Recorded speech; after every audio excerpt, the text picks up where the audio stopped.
नमस्कार, clean news Bihar में आप लोगों का स्वागत है। भक्त चरण दास की मौजूदगी में ही भिड़े बिहार कांग्रेस की नेता संजीव टोनी ने जमकर किया हंगामा। बिहार कांग्रेस का प्रभारी बनने के बाद भक्त चरण दास अपनी 3 दिवसीय बिहार यात्रा पर जब पटना पहुंचे तब उन्हें अपनी पहली ही बैठक में कांग्रेस के अंदर चल रही अंतरकलह का आभास हो गया। कांग्रेस कार्यालय में पूर्व मंत्री संजीव टोनी ने जमकर हंगामा किया। बिहार में 20 लाख रोजगार देने की वादे पर शुरू हुआ सियासत। आरजेडी बोली पहले सरकार बचा ले एनडीए।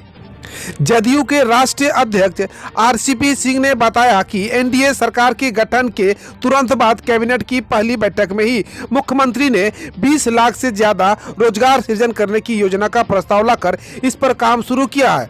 जल्द ही इसका असर भी दिखेगा। उन्होंने कहा कि चुनाव समय विपक्ष ने युवाओं को नौकरी के नाम पर गुमराह करने का प्रयास किया था। आरजेडी की धन्यवाद यात्रा पर जदयू का तंज। बिहार को गर्त में धकेलने के लिए माफी मांगे तेजस्वी।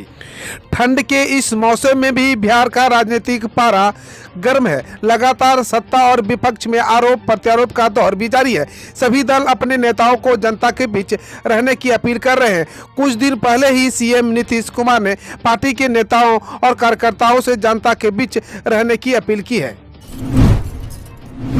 पीएचसी की बड़ी लापरवाही आई सामने। फसलों को बचाने के लिए यूज हो रही है पीपीई किट। मुजफ्फरपुर में मसूरी पीएचसी के कोरोना को लेकर बड़ी लापरवाही सामने आई है। पीएचसी में यूज पीपीई को खुले में फेंक दिया जाता है, जिसका खतरनाक असर देखने को मिल रहा है। दरअसल कोरोना से बचाव के लिए जहां एक तरफ सरकार टीकाकरण कराने में जुटी है, वहीं मुजफ्फरपुर के कुछ किसान यूज पीपीई किट का इस्तेमाल खेतों में जंगली सुअर और नीलगाय को भगाने के लिए कर रहे हैं। भूपेंद्र यादव के आरजेडी में टूट के दावे पर छिड़ा वाक युद्ध। शिवानंद तिवारी बोले, हम पर कृपा करें क्यों। भाजपा के एक शीर्ष नेता के बिहार की मुख्य विपक्षी पार्टी राष्ट्रीय जनता दल में बड़ी टूट की भविष्यवाणी के बाद इन दोनों दलों के बीच वाकयुद्ध छिड़ गया है। भाजपा के राष्ट्रीय महासचिव और पार्टी के बिहार प्रभारी भूपेंद्र यादव ने रविवार को कहा था कि इस सप्ताह के अंत में मकर संक्रांति के त्यौहार के बाद लालू प्रसाद की पार्टी को बड़ी टूट की सामना करना पड़ेगा और उन्होंने राजद नेतृत्व को इस संकट को टालने की चुनौती दी थी। बिहार को मिला पहली खेप। कल पहुंचा 5.5 लाख की कोरोना वैक्सीन। देश भर में होने वाले कोरोना वैक्सीनेशन को लेकर बिहार के लिए भी बड़ी खबर है। दरअसल भारत सरकार कल से ही राज्यों को कोरोना की वैक्सीन मुहैया करा जा रही है। इसके तहत बिहार को भी पहली खेप मंगलवार को मिल गई। पहले कोरोना वैक्सीन की ये खेप कोलकाता रीजनल सेंटर भी जानी थी, लेकिन अब प्रोग्राम में सुधार कर लिया गया है। इसके तहत बिहार में कोरोना वैक्सीन की पहली खेप दोपहर 1 बजे पहुंच गई। पूर्वांचल का सियासी ताप मापने कल राज्यभर संग आएंगे ओवैसी। बिहार चुनाव के बाद पूर्वांचल में नए गठजोड़ पर नजर। आगामी विधानसभा चुनाव से पहले पूर्वांचल का सियासी तापमान गरमाने लगा है। भाजपा से अलग हुई सुभा सपा अब भागीदारी संकल्प मोर्चा के जरिए नए साथियों के साथ मजबूत विपक्ष की राह तलाश रही है। बिहार चुनाव में 5 विधानसभा सीट जीत के बाद ऑल इंडिया मजलिस ए इत्तेहादुल मुस्लिमीन के अध्यक्ष असदुद्दीन ओवैसी पूर्वांचल में अपनी जमीन तलाशने में जुटे हैं। मंगलवार को सुबह सपा प्रमुख ओम प्रकाश राजभर के साथ ओवैसी नए गठजोड़ की संभावनाएं तलाशेंगे। 9 साल के इंतजार के बाद बिहार के इस इलाके में पहुंची ट्रेन। लोगों ने कहा, थैंक्स मोदी जी। जिले के प्रतापगंज के देश के भिन्न भिन्न हिस्सों में रेल मार्ग से सफर करने की हसरत लिए बैठे लोगों को सोमवार की दोपहर ट्रायल इंजन के पहुंचते ही खुशी की लहर दौड़ गई।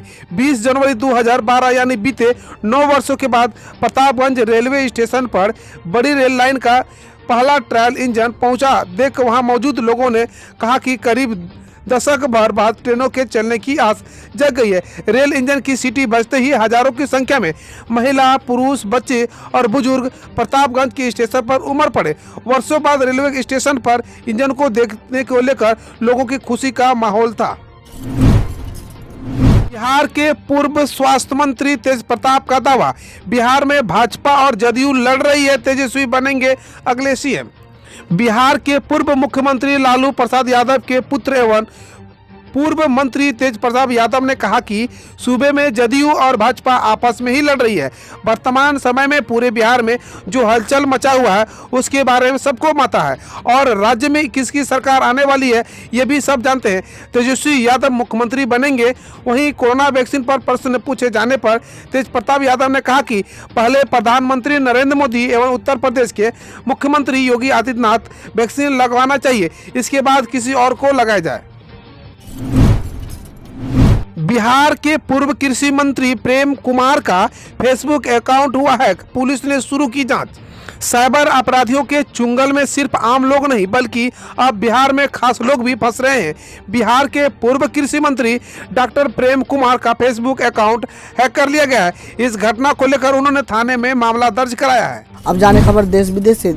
किसान ने दिल्ली के सिंघू बॉर्डर प्रदर्शन स्थल पर खाया जहर, अस्पताल में भर्ती। दिल्ली के सिंघू बॉर्डर प्रदर्शन स्थल पर 49 वर्षीय लाभ सिंह नामक किसान ने सोमवार को कथित तौर पर जहर खाकर खुदकुशी करने की कोशिश की। इसके बाद उन्होंने सोनीपत स्थित FIMS अस्पताल ले जाया गया। अस्पताल के एक अधिकारी ने कहा, सिंह को शुरुआती इलाज के बाद ICU में भर्ती किया गया है और उनकी हालत स्थिर है।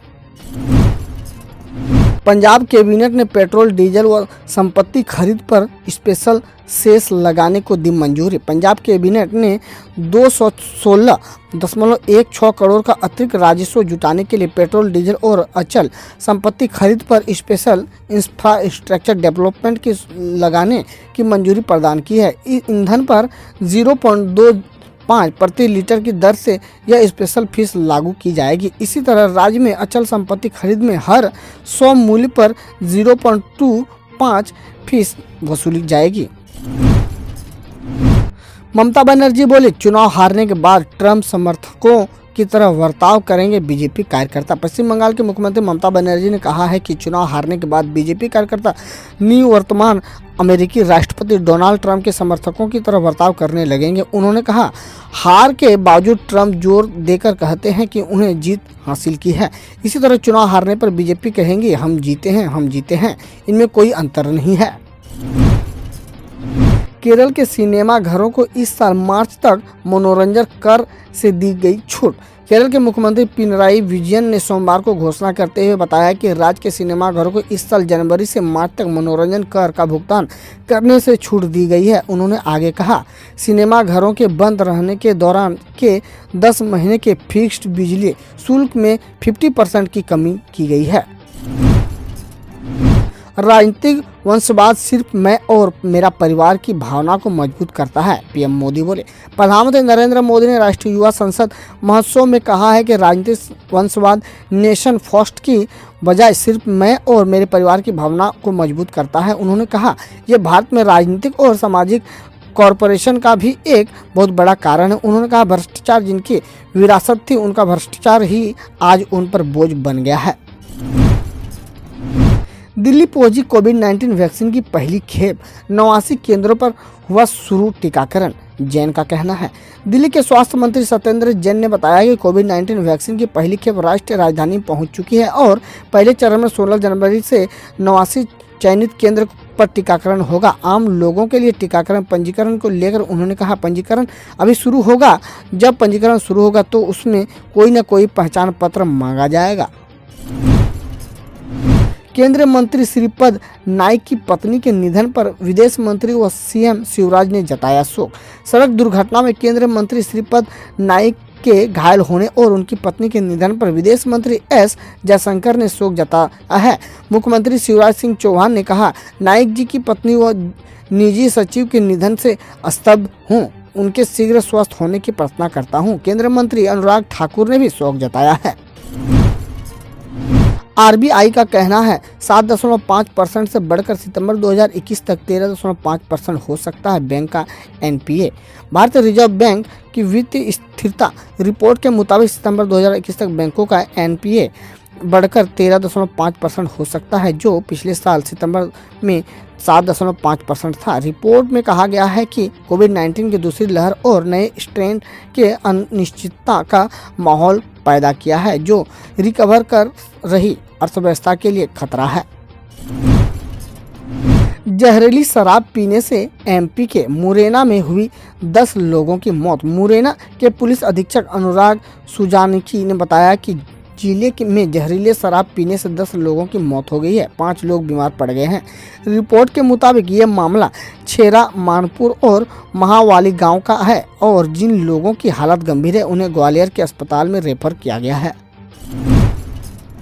राजनीतिक औकात है तो पटना विश्वविद्यालय को दिलाएं सेंट्रल यूनिवर्सिटी का दर्जा, तेजस्वी का कहना है। आरजेडी नेता तेजस्वी यादव ने ट्वीट किया है, बिहार की डबल इंजन सरकार एनडीए के 40 में से 39 सांसद और 9 राज्यसभा सांसद और मुख्यमंत्री की क्या इतनी नैतिक राजनीतिक औकात है कि पटना को केंद्रीय विश्वविद्यालय का दर्जा दिला सके। उन्होंने अन्य ट्वीट भी लिखा, बिहार सरकार कोरोना के नाम पर सदन संचालन से बच रही है, जनहित के मुद्दों से भागना चाहती है। पीएम मोदी ने ठुकराया प्राथमिकता पर सांसद विधायकों के कोविड-19 टीकाकरण का प्रस्ताव। कोविड-19 टीकाकरण को लेकर सोमवार को सभी राज्यों के मुख्यमंत्री से बातचीत के दौरान प्रधानमंत्री नरेंद्र मोदी ने पुडुचेरी के मुख्यमंत्री नारायणसामी द्वारा प्राथमिक के आधार पर सांसदों व विधायकों के टीकाकरण के प्रस्ताव को खारिज कर दिया है। प्रधानमंत्री ने कहा, इन मांगों से गलत संदेश जाएगा, ऐसे लगेगा कि सरकार आम लोगों के बारे में चिंतित नहीं है। ब्रिटिश कोर्ट ने केस लड़ने के लिए विजय माल्या को 27 करोड़ देने से किया इनकार। ब्रिटेन की एक अदालत ने सोमवार को तत्काल अर्जी पर सुनवाई के दौरान भगोड़े शराब कारोबारी विजय माल्या को कानूनी लड़ाई के लिए एक बड़ी रकम जारी करने से मना कर दिया है। गौरतलब है कि रिपोर्ट फंड्स ऑफिस के पास माल्या की करीब 28.82 करोड़ की संपत्ति जब्त है, जिसमें से माल्या ने करीब 27.82 करोड़ मांगे थे। अवैध निर्माण मामले में हाईकोर्ट ने सोनू सूद को दी राहत, 13 जनवरी तक कार्रवाई पर रोक। मुंबई हाईकोर्ट ने कथित तौर पर बिना अनुमति 6 मंजिला आवासीय इमारत में संचालनरत बदलाव के मामले में अभिनेता सोनू सूद को राहत देते हुए 13 जनवरी तक बीएमसी को कोई कार्रवाई करने से मना किया गया है। इस मामले में बीएमसी ने सोनू सूद को अक्टूबर में एक नोटिस भेजा था, जिसके खिलाफ सोनू हाईकोर्ट पहुंचे थे। हम रोज ऐसे ही न्यूज लाते रहेंगे, तो यदि आपने अभी तक क्लीन न्यूज को सब्सक्राइब नहीं किया है तो पहले फटाफट सब्सक्राइब कर लें, साथ ही बेल आइकन को दबा दें ताकि कोई अपडेट मिस ना हो।